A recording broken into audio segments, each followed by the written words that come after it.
Persian ഗൾഫിൽ Iranian കപ്പലുകളുണ്ട്, അന്തർവാഹിനികളുണ്ട്, gun ബോട്ടുകളുണ്ട്, ഒരുപക്ഷെ മൈനുകൾ വിതറാനുള്ള സംവിധാനങ്ങളുമുണ്ട്.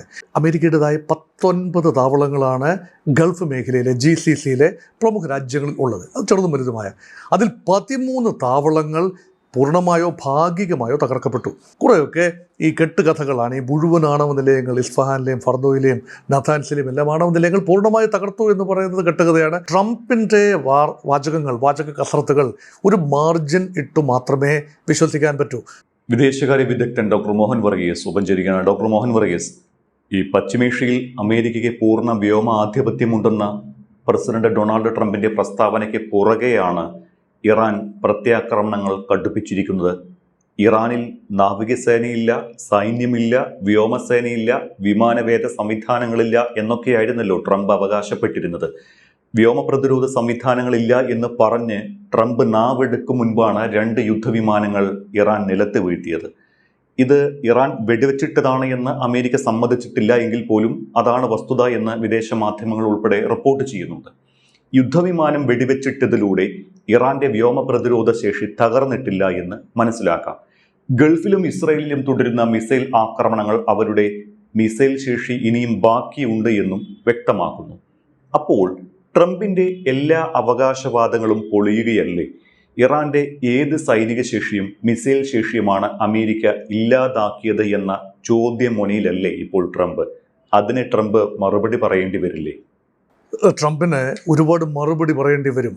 ചോദ്യ മുനയിൽ തന്നെയാണ് ട്രംപ് ഇറാൻ്റെ മിലിറ്ററി കേപ്പബിലിറ്റി അല്ലെങ്കിൽ സൈനികമായ കഴിവുകൾ.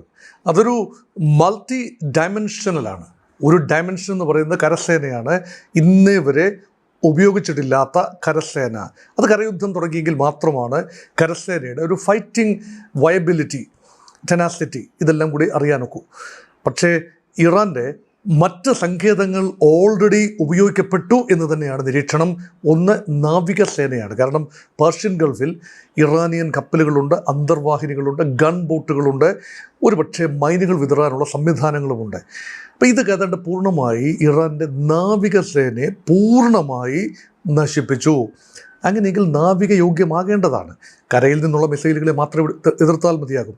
കടൽ വഴി ഒരു ആക്രമണം ഉണ്ടാവില്ല എന്ന ഒരു നറേറ്റീവാണ് അമേരിക്കൻ പ്രസിഡന്റ് ഡൊണാൾഡ് ട്രംപ് കഴിഞ്ഞ ദിവസം നൽകിയത്. That's claim number 1. നാവികസേന ഈസ് ഗോൺ. 2, ഇറാൻ്റെ വ്യോമസേന പൂർണ്ണമായി തകർക്കപ്പെട്ടു. അതിൽ ലേശം സത്യമുണ്ട്. കാരണം ഇറാൻ്റെ വ്യോമസേന ഉപയോഗിക്കപ്പെട്ടിട്ടേയില്ല. ഒരൊറ്റ ഇറാനിയൻ യുദ്ധവിമാനമെങ്കിലും പറന്നുയർന്നതായോ ഫൈറ്റിങ്ങിൽ പങ്കെടുത്തതായോ ഇതുവരെ ഒരു റിപ്പോർട്ടുമില്ല. ഇറാൻ അതങ്ങനെ ക്ലെയിം ചെയ്തിട്ടുമില്ല. സംഭവിച്ചത് ഇറാൻ്റെ എയർപോർട്ടുകളിൽ അല്ലെങ്കിൽ ഹാങ്ങറുകളിൽ ഉള്ള വിമാനങ്ങൾ മുകളിൽ നിന്ന് തന്നെ അമേരിക്ക ബോംബ് ചെയ്ത് നല്ലൊരു പങ്ക് നശിപ്പിച്ചിട്ടുണ്ടാവണം. അതുമാത്രമല്ല, ഇറാൻ വ്യോമസേനയ്ക്ക് വേണ്ടി കാര്യമായ തുക ചെലവഴിക്കുന്നില്ലായിരുന്നു. കാരണം ഇത് മുൻകൂട്ടി കണ്ടു. ഈ വ്യോമമാർഗമാണ് ആക്രമണമെല്ലാം ഉണ്ടാകുന്നത്. അതുകൊണ്ട് വിമാനങ്ങൾ, ഇറാൻ്റെ വിമാനങ്ങളെല്ലാം സിറ്റിംഗ് ഡക്സ് ആയിരിക്കും. അതുകൊണ്ട് പ്രതിരോധിക്കാൻ അധികമാവില്ല എന്നൊരു ചിന്തയിൽ നിന്നുകൊണ്ടാണ് സംഭവിക്കുന്നത്. അത് ട്രംപിൻ്റെ ക്ലെയിം കുറേയൊക്കെ വകവെച്ച് കൊടുക്കാവുന്നതേ ഉള്ളൂ. പക്ഷെ മറ്റ് 2 ക്ലെയിമുകളാണ്. ഇറാൻ്റെ മിസൈൽ ശേഖരം തകർത്തു. ഇറാൻ്റെ മിസൈൽ ശേഖരത്തെക്കുറിച്ചാണ് ഏറെ ചർച്ച ചെയ്യപ്പെടുന്നത്. ഇറാൻ്റെ മിസൈൽ ശേഖരത്തിൽ ഹ്രസ്വദൂര, മധ്യദൂര, ദീർഘദൂര ബാലിസ്റ്റിക് മിസൈലുകളും ക്രൂസ് മിസൈലുകളും ഉണ്ട്. അത് ഇറാൻ തദ്ദേശീയമായി ഡെവലപ്പ് ചെയ്തതും ചൈനീസ് സഹായത്തോടെ ഡെവലപ്പ് ചെയ്തതും എല്ലാമായ മിസൈലുകളുണ്ട്. അതിൻ്റെ കൃത്യതയെക്കുറിച്ച് അമേരിക്കയ്ക്ക് വലിയ മതിപ്പില്ല. പക്ഷേ ഇറാൻ്റെ മിസൈലുകൾ കൃത്യമായി ആക്രമിക്കുന്നുണ്ട്. അമേരിക്കൻ സേനാ താവളങ്ങൾക്ക് നേരെ അതിശക്തമായ ആക്രമണമാണ് ഉണ്ടായിക്കൊണ്ടിരിക്കുന്നത്. ഓരോ ദിവസം കഴിയുന്തോറും ആക്രമണത്തിൻ്റെ തീവ്രത വർദ്ധിച്ചു വരുന്നതായി കാണാം. അമേരിക്കയുടേതായ 19 താവളങ്ങളാണ് ഗൾഫ് മേഖലയിലെ GCCയിലെ പ്രമുഖ രാജ്യങ്ങളിൽ ഉള്ളത്. അത് ചെറുതും വലുതുമായ. അതിൽ 13 താവളങ്ങൾ പൂർണ്ണമായോ ഭാഗികമായോ തകർക്കപ്പെട്ടു. അവിടെ എല്ലാമുള്ള സെറ്റിൽമെൻറ്റ്സ്, അമേരിക്കൻ ട്രൂപ്സ് അവരെല്ലാം തന്നെ ഹോട്ടലുകളിലേക്കും മറ്റ് പാർപ്പിട സമുച്ചയങ്ങളിലേക്കും മാറി താമസിക്കുന്നു എന്നാണ് റിപ്പോർട്ടുകൾ. ചില വ്യോമതാവളങ്ങളൊക്കെ, ചില സായുധ താവളങ്ങൾ അമേരിക്കയുടേത് ഉള്ളതൊക്കെ പൂർണ്ണമായി നശിച്ചു എന്ന രീതിയിൽ റിപ്പോർട്ടുകൾ വരുന്നു. ഇത് ഭയങ്കരമായ സെൻസേർഡാണ്, കഠിനമായ സെൻസറിങ്ങിന് വിധേയമായിട്ടാണ് അമേരിക്ക കാര്യങ്ങൾ പുറത്തുവിടുന്നത്. ഗൾഫ് രാജ്യങ്ങളും അതോടൊപ്പം സഹകരിക്കുന്നു. കാരണം ഗൾഫ് രാജ്യങ്ങൾ അനുവദിച്ചെങ്കിലല്ലേ വിവരങ്ങൾ പുറത്തുവിടാനാവൂ. അപ്പോൾ അതിനുള്ളിലാണ്, ഗൾഫ് രാജ്യങ്ങളുടെ ഭൂമിയിലാണ് അമേരിക്കൻ താവളങ്ങൾ. അപ്പോൾ അവരിത് മറച്ചു വയ്ക്കുകയാണെങ്കിൽ കർശനമായി, അതൊക്കെ രാജഭരണമുള്ള കാര്യങ്ങൾ, ജനാധിപത്യ രാജ്യങ്ങളല്ലല്ലോ. അവിടെ ഒരു രീതിയിലും ആളുകൾക്ക്, പ്രവാസി ഇന്ത്യക്കാർക്കോ അറബികൾക്ക് തന്നെയോ ഫോട്ടോ എടുക്കാനോ ഷെയർ ചെയ്യാനോ ഒന്നുമുള്ള അനുവാദമില്ല. ഉണ്ടെങ്കിൽ അറസ്റ്റ് ചെയ്യപ്പെടും. അവിടെ കൃത്യമായി നാശനഷ്ടങ്ങൾ അസസ് ചെയ്യാൻ ബുദ്ധിമുട്ടാണ്. അമേരിക്കൻ താവളങ്ങൾ ഹെവിലി ഫോർട്ടിഫൈഡ് ആണ്. അപ്പം താഡ് സിസ്റ്റവും പേട്രിയോട്ട് സിസ്റ്റവും എല്ലാം വെച്ചുകൊണ്ട് വലിയ തോതിൽ ഡിഫെൻസീവാണ് ഈ താവളങ്ങൾ. പക്ഷേ ഇറാൻ്റെ മിസൈലുകൾ, കുറേയൊക്കെ ഏറെ മിസൈലുകൾ പ്രതിരോധിക്കപ്പെട്ടു, അതെല്ലാം തകർക്കപ്പെട്ടു അന്തരീക്ഷത്തിൽ വെച്ച് തന്നെ. പക്ഷേ കുറേ മിസൈലുകൾ പതിച്ചു എന്നത് ലഘൂകരിച്ച് കാണാനാവില്ല. ന്യൂയോർക്ക് ടൈംസ് റിപ്പോർട്ട് ചെയ്തിരിക്കുന്നത് 13 താവളങ്ങൾ തകർക്കപ്പെട്ടു എന്ന് തന്നെയാണ് അമേരിക്കയ്ക്കുള്ളിൽ നിന്ന് ന്യൂയോർക്ക് ടൈംസ് റിപ്പോർട്ട് ചെയ്തിരിക്കുന്നത്. അതാണ് ലേറ്റസ്റ്റ് വാർത്ത. അപ്പോൾ ഇറാൻ്റെ മിസൈൽ സിറ്റീസ് എല്ലാം തകർത്തു, മിസൈൽ ആക്രമണം ഇനി കാര്യമായി ഉണ്ടാവില്ല എന്നെല്ലാം പറയുന്നത് വെറും നോൺസെൻസാണ്. അതേപോലെ തന്നെയാണ് ഇസ്രയേലിനെതിരെയും ശക്തമായ മിസൈൽ ആക്രമണം ഉണ്ടായി. ഹൈഫയിലേക്ക്, ജെറൂസലമിലേക്ക്, ടെല്ലവീവിലേക്ക്, ബർഷേബയിലേക്ക് എന്ന് വേണ്ട ഏതാണ്ട് എല്ലാ ഇസ്രയേലി നഗരങ്ങളിലേക്കും ഇറാനിയൻ മിസൈലുകൾ ചെന്നു. അയൺ ഡോം ഉപയോഗിച്ച് ഒരുപാടൊക്കെ തടുക്കാൻ സാധിച്ചിട്ടുണ്ട്. പക്ഷേ നാശനഷ്ടങ്ങൾ ഇസ്രയേലിനുള്ളിലും ഉണ്ട് എന്ന് പറയുമ്പോൾ അമേരിക്കയുടെ ഇറാൻ്റെ മിസൈൽ കേപ്പബിലിറ്റിയെക്കുറിച്ചുള്ള അമേരിക്കയുടെ നിഗമനങ്ങൾ തെറ്റി. ഈ ക്ലെയിംസ്, ട്രംപിൻ്റെ ഭാഗത്തു നിന്നുള്ള claim, it's very tall claim only, അങ്ങനെ മാത്രമേ നമുക്ക് എടുക്കാൻ കഴിയൂ. ഇനിയാണ് ഏറ്റവും പ്രധാനപ്പെട്ട കാര്യം, 4-മത്തെ കാര്യം. അതാണെന്ന് ഞാൻ പറഞ്ഞത് 4 ഡയമെൻഷനിലാണ്. 4-മത്തെ കാര്യം, ഇറാൻ്റെ വ്യോമ പ്രതിരോധ സംവിധാനം പൂർണ്ണമായി തങ്ങൾ തകർത്തു. ഇറാൻ്റെ ആകാശം വാഴുന്നത് അമേരിക്കൻ വിമാനങ്ങളാണ്, അമേരിക്കൻ മിസൈലുകളാണ് എന്നാണ് അമേരിക്കയും ഇസ്രായേലും ക്ലെയിം ചെയ്തിരുന്നത്. എന്താണ് സത്യാവസ്ഥ? നോക്കൂ, നാളിതുവരെയായി അമേരിക്കൻ വിമാനങ്ങൾ തകർന്നതിൻ്റെ എണ്ണം താരതമ്യേന കുറവാണ്. ഇറാൻ്റെ വിമാനങ്ങൾ തകർന്നതിനേക്കാൾ വളരെ കുറവാണ്. കാരണം ഇറാൻ വിമാനങ്ങൾ യുദ്ധത്തിൽ പങ്കെടുത്തിട്ടില്ല. അപ്പോൾ അത് പരിഗണിക്കേണ്ട കാര്യമില്ല. പക്ഷേ അമേരിക്കയുടെ യുദ്ധവിമാനങ്ങൾ ഇറാൻ്റെ ആകാശത്ത് തലങ്ങും വിലങ്ങും പറക്കുകയായിരുന്നു. പ്രധാനപ്പെട്ട ബോംബർ ആണ് B-2 ബോംബേഴ്സ്. അത് സ്റ്റെൽത്ത് വിമാനമാണ്. ഒരൊറ്റ B-2 ബോംബറും ഇതുവരെ ലോകത്തൊരിടത്തും തകർന്നു വീണിട്ടില്ല, അല്ലെങ്കിൽ തകർക്കപ്പെട്ടിട്ടില്ല, മിസൈൽ ആക്രമണത്തിൽ തകർന്നിട്ടില്ല. തകർക്കാനാവാത്ത ഒരു നിഗൂഢതയുള്ള വിമാനമാണ്. അതനുസരിച്ചാണ് അതിൻ്റെ സാങ്കേതിക വിദ്യ, അത് ഉപയോഗിക്കുന്ന ലോഹങ്ങൾ, അതിൻ്റെ സോണാർ കാര്യങ്ങൾ, ഇതിൻ്റെ എല്ലാം ടെക്നോളജി, തകർക്കപ്പെടാൻ കഴിയാത്ത റേഡാർ സംവിധാനങ്ങൾക്ക് കണ്ടെത്താനാവാത്ത സ്റ്റെൽത്ത് സാങ്കേതിക വിദ്യ. അതുകൊണ്ട് ഇറാനും അമേരിക്കയുടെ B-2 ബോംബേഴ്സ് ഒന്നും തകർക്കാൻ കഴിഞ്ഞിട്ടില്ല. ആണവ നിലയങ്ങൾ പലപ്പോഴും ബങ്കർ ബസ്റ്റർ ബോംബുകൾ ഉപയോഗിച്ച് തകർത്തത് B-2 വിമാനങ്ങളാണ്. നേരെ മുകളിൽ നിന്നും താഴേക്ക് നേരെ ലംബമായി പതിക്കുകയും ഏതാണ്ട് 20-30 മീറ്റർ താഴേക്ക് പോയി പൊട്ടിത്തെറിച്ച് അണ്ടർഗ്രൗണ്ടിലുള്ള സങ്കേതങ്ങൾ നശിപ്പിക്കുകയും ചെയ്യുക എന്നതാണല്ലോ B-2 ബോംബേഴ്സിൻ്റെ ഒരു രീതിശാസ്ത്രം. അത് തീർച്ചയായും കുറേയൊക്കെ പരീക്ഷിച്ച് വിജയിച്ചിട്ടുണ്ട്. കുറേയൊക്കെ ഈ കെട്ടുകഥകളാണ്. ഈ മുഴുവൻ ആണവ നിലയങ്ങൾ, ഇസ്ഫഹാനിലെയും ഫർദോയിലെയും നഥാൻസിലെയും എല്ലാം ആണവ നിലയങ്ങൾ പൂർണ്ണമായി തകർത്തു എന്ന് പറയുന്നത് കെട്ടുകഥയാണ്. ഇസ്ഫഹാനിൽ അറ്റ്ലീസ്റ്റ് അതിനേക്കാൾ അമേരിക്കൻ ബങ്കർ ബസ്റ്ററുകൾക്ക് തകർക്കാൻ ആവാത്ത രീതിയിൽ വളരെ താഴെ, ഏതാണ്ട് 70-80 മീറ്റർ താഴെ നിക്ഷേപങ്ങളുണ്ട്. യുറേനിയം സമ്പുഷ്ടീകരിച്ചത് വിളിച്ചിട്ടുണ്ട് എന്നാണ് പൊതുവെയുള്ള വിശ്വാസം. അതവിടെ നിൽക്കട്ടെ. അമേരിക്കയുടെ തകർന്ന വിമാനങ്ങളുടെ കണക്കൊന്ന് നോക്കൂ. അമേരിക്കയുടെ ഒരു അഭിമാനമാണ് F കാറ്റഗറിയിലുള്ള വിമാനങ്ങൾ, അല്ലേ? F-15 കാറ്റഗറി വിമാനം, ഏതാണ്ട് $953 കോടി വില വരുന്ന വലിയ ചിലവുള്ള വിമാനമാണ്. വലിയ പ്രഹരശേഷിയുള്ള, മണിക്കൂറിൽ 3000-ലധികം കിലോമീറ്റർ വേഗതയിൽ പറക്കാൻ കഴിയുന്ന വിമാനമാണ്. സ്വിഫ്റ്റാണ്, വളരെ ക്വിക്കാണ്. ഈ വിമാനങ്ങൾ സാധാരണഗതിയിൽ വെടിവെച്ചിടാൻ, അല്ലെങ്കിൽ വിമാനവേധ തോക്കുകൾ ഉപയോഗിച്ചോ അല്ലെങ്കിൽ മിസൈലുകൾ ഉപയോഗിച്ചോ തകർക്കാൻ സാധാരണ കഴിയാറില്ല. ഒരു വിമാനവും യുദ്ധഭൂമിയിൽ 2003 ശേഷം F-15 കാറ്റഗറിയിലുള്ള വിമാനങ്ങൾ തകർന്നു വീണിട്ടില്ല. അവസാനം തകർന്നു വീണത് ഇറാഖിലാണ്. അത് 2ാം ഗൾഫ് യുദ്ധ സമയത്ത് വിമാനങ്ങൾ തകർന്ന കൂട്ടത്തിൽ അത് ഏതാനും വിമാനങ്ങൾ തകർന്നു എന്നതാണ്. പക്ഷേ ഇവിടെ നാളിതുവരെ 4 എണ്ണം കൃത്യമായി തകർക്കപ്പെട്ടു, അല്ലെങ്കിൽ തകർന്നു എന്നാണ് പറയുന്നത്. 3 എണ്ണം കുവൈറ്റിൻ്റെ വ്യോമ പരിധിയിൽ വെച്ച് ഒരുപക്ഷെ ആകസ്മികമായി ആക്സിഡൻ്റലായി കുവൈറ്റിൻ്റെ തന്നെ വ്യോമ പ്രതിരോധ സംവിധാനം പ്രവർത്തിച്ചുകൊണ്ട് അമേരിക്കയുടെ 3 F-15 വിമാനങ്ങൾ തകർന്നു എന്ന് കഴിഞ്ഞ രണ്ടാഴ്ച മുൻപ് റിപ്പോർട്ടുകൾ ഉണ്ടായിരുന്നു. അത് ഒരുപക്ഷെ ഇറാൻ്റെ മിസൈലേറ്റാവാം എന്നതാണ് നിരീക്ഷകരുടെ അഭിപ്രായം. ഇറാനും ക്ലെയിം ചെയ്യുന്നത് തങ്ങളയച്ച മിസൈലുകളാണ് ഏറ്റത്. പക്ഷേ കുവൈറ്റും ഇറാനും ഒക്കെ അടുത്തടുത്ത് കിടക്കുന്ന സ്ഥലങ്ങളാണ്. തെക്കൻ ഇറാഖിൻ്റെ അല്ലെങ്കിൽ തെക്ക് പടിഞ്ഞാറൻ ഇറാഖിൽ തന്നെയാണ് ഈ പറയുന്ന കുവൈറ്റ്. തെക്ക് പടിഞ്ഞാറൻ ഇറാഖിൻ്റെ ഭാഗമാണ്. ഇറാൻ്റെയും തെക്ക് പടിഞ്ഞാറൻ ഭാഗത്ത് ബസ്രയോട് ചേർന്ന് കിടക്കുന്ന സ്ഥലമാണല്ലോ കുവൈറ്റ് എന്ന് പറയുന്നത്. അപ്പോൾ കുവൈറ്റിൻ്റെ മണ്ണിൽ തകർന്നു വീണു. ഇപ്പോഴിതാ കഴിഞ്ഞ ദിവസം ഒരു കൃത്യമായി ഒരു വിമാനം തകർന്നു വീണു. F-15 കാറ്റഗറിയിലുള്ള ഒരു വിമാനം ഇറാൻ്റെ വ്യോമ പ്രതിരോധ സംവിധാനം തകർന്നു. അത് കൃത്യമാണ്. അതാരും ഇല്ല എന്ന് പറയുന്നില്ല. അത് ഇറാൻ്റെ വ്യോമ അതിർത്തിക്കുള്ളിൽ വെച്ച് വെടിയേക്കുകയും അത് തകർന്ന് വീഴുകയും ചെയ്തു എന്നാണ് പറയുന്നത്. അത് 2 വൈമാനികർ ഉണ്ടായിരുന്നതിൽ 2 ഹെലികോപ്റ്ററുകൾ അയച്ചു. ആ ഹെലികോപ്റ്ററുകൾക്കെതിരെ ഇറാൻ്റെ ഉള്ളിൽ നിന്ന് അതിശക്തമായ ആക്രമണമുണ്ടായി. വ്യോമവേധ മിസൈൽ, അതായത് ഹെലികോപ്റ്റർ വേധ മിസൈലുകൾ ഉപയോഗിച്ച്, ഗണ്ണുകൾ ഉപയോഗിച്ച് ആക്രമിച്ചു എന്നാണ് പറയുന്നത്. അപ്പോൾ ഇറാൻ്റെ വ്യോമ പ്രതിരോധം പൂർണ്ണമായി തകർന്നു എന്ന ക്ലെയിമിൻ്റെ അടിസ്ഥാനം എന്താണ്? അതും അവിടെ നിൽക്കട്ടെ, ഒന്നുകൂടി പറയേണ്ടതുണ്ട്. ഒരു കാരണവശാലും തകർക്കാനാവാത്ത കാറ്റഗറി വിമാനമാണ് F-35 സ്റ്റെൽത്ത് വിമാനങ്ങൾ. F-35 വിമാനങ്ങളിൽ ഒരെണ്ണം കഴിഞ്ഞ ആഴ്ച വെടിയേറ്റു എന്നും നാശനഷ്ടങ്ങൾ പറ്റി എന്നും ഇറാൻ്റെ മണ്ണിൽ തകർന്നു വീണതായി ക്ലെയിമില്ല. പക്ഷേ മറ്റെവിടെയോ ഒന്നുകിൽ തകർന്നിട്ടുണ്ട് അല്ലെങ്കിൽ താഴെ ഇറക്കിയിട്ടുണ്ട്. അപ്പോൾ അതും ഒരുതരം കൺഫേംഡ് റിപ്പോർട്ടാണ്. പക്ഷേ മറ്റൊരു വിമാനം 2 ദിവസം മുൻപ് തകർന്നു വീണു. F-35 കാറ്റഗറിയിലുള്ള സ്റ്റെൽത്ത് സാങ്കേതികവിദ്യ ഉപയോഗിച്ച് പ്രവർത്തിക്കുന്ന വിമാനം തകർന്നു എന്ന് പറയുമ്പോൾ ഇറാൻ്റെ വ്യോമ പ്രതിരോധ സംവിധാനത്തിൽ വിള്ളലുകളുണ്ട്, ശരിയാണ്. പക്ഷെ പൂർണ്ണമായി തകർന്നു എന്ന് പറഞ്ഞാലും അമേരിക്കയുടെ ആകാശാധിപത്യം 100% ആണ് എന്ന് പറഞ്ഞാലും അത് സ്ഥിരീകരിക്കാവുന്നതല്ല. അത് മാത്രമല്ല, ഇറാൻ്റെ ഒരു ക്ലെയിം വന്നിട്ടുണ്ട് കഴിഞ്ഞ ദിവസം.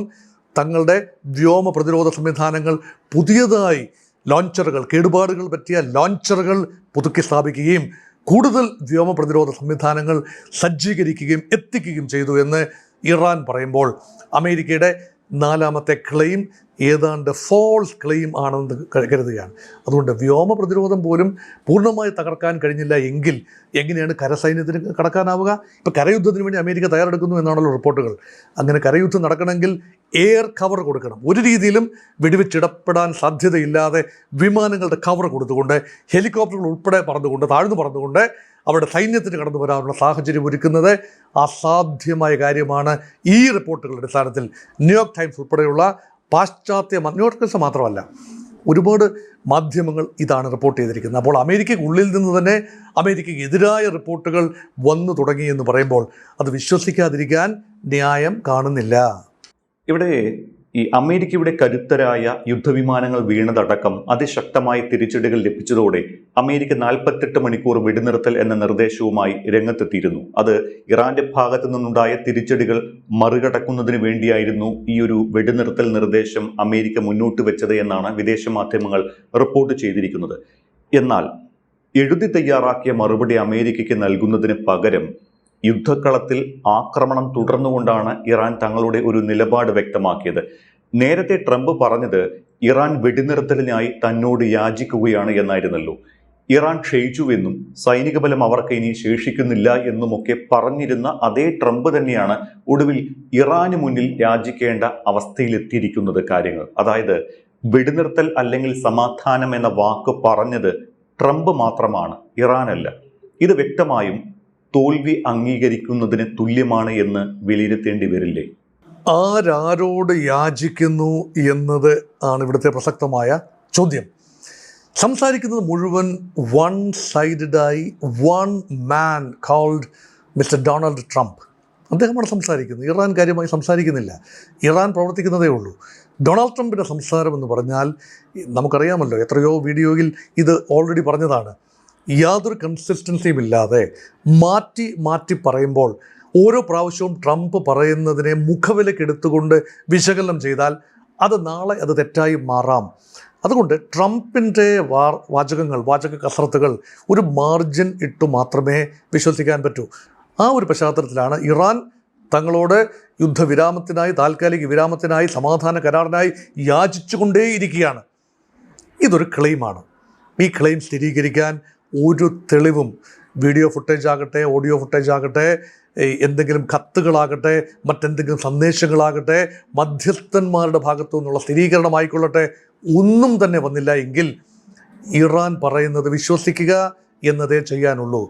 ഇറാൻ പറയുന്നു തങ്ങൾ യാചിച്ചിട്ടില്ല, യുദ്ധവിരാമം, താൽക്കാലികമായി യുദ്ധവിരാമം തങ്ങൾ ആഗ്രഹിക്കുന്നില്ല, തങ്ങൾക്ക് വേണ്ടത് ശാശ്വതമായ പരിഹാരങ്ങളാണ്.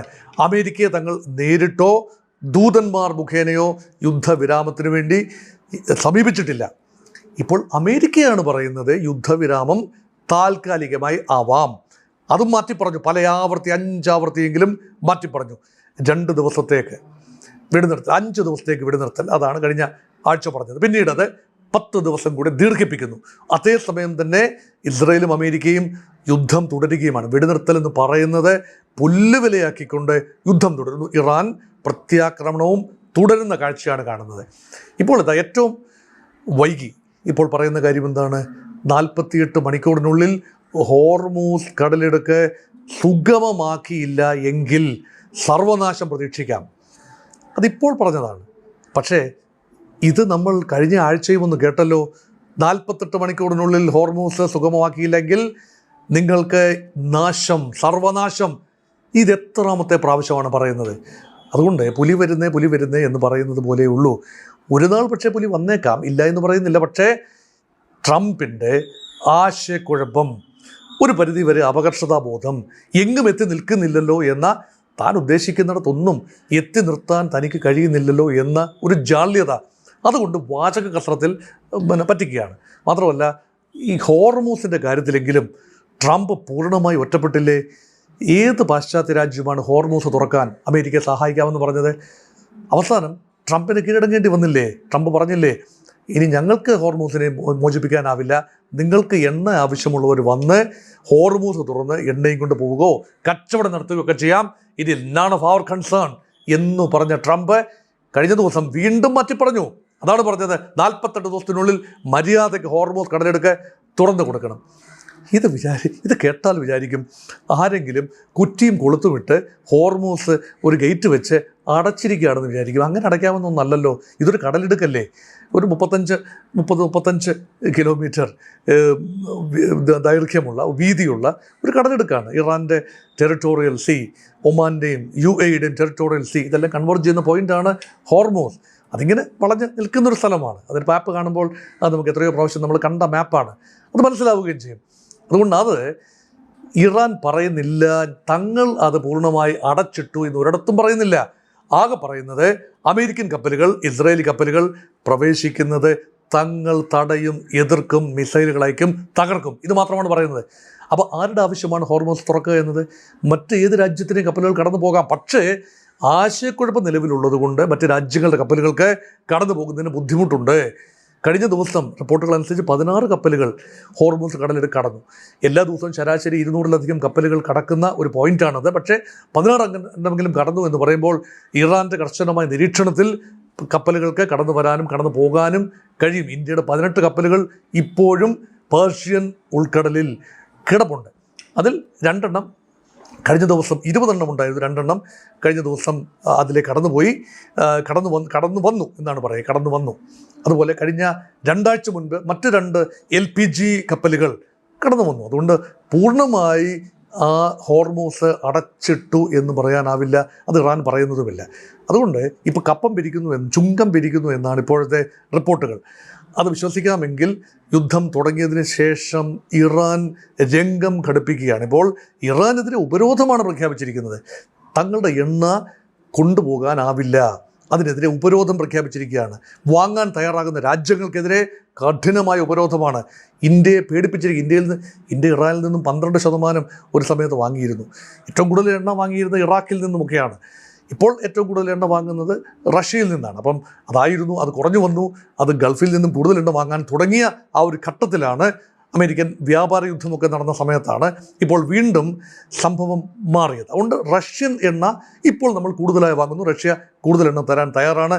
ഇറാനിയൻ എണ്ണയും ഇന്ത്യ വാങ്ങുന്നു. ഇപ്പോൾ കാരണം ഇറാന് പുറംകടലിൽ കിടക്കുന്ന എണ്ണ നിറച്ച കപ്പലുകൾ, അതിലെ എണ്ണ വിൽക്കാനുള്ള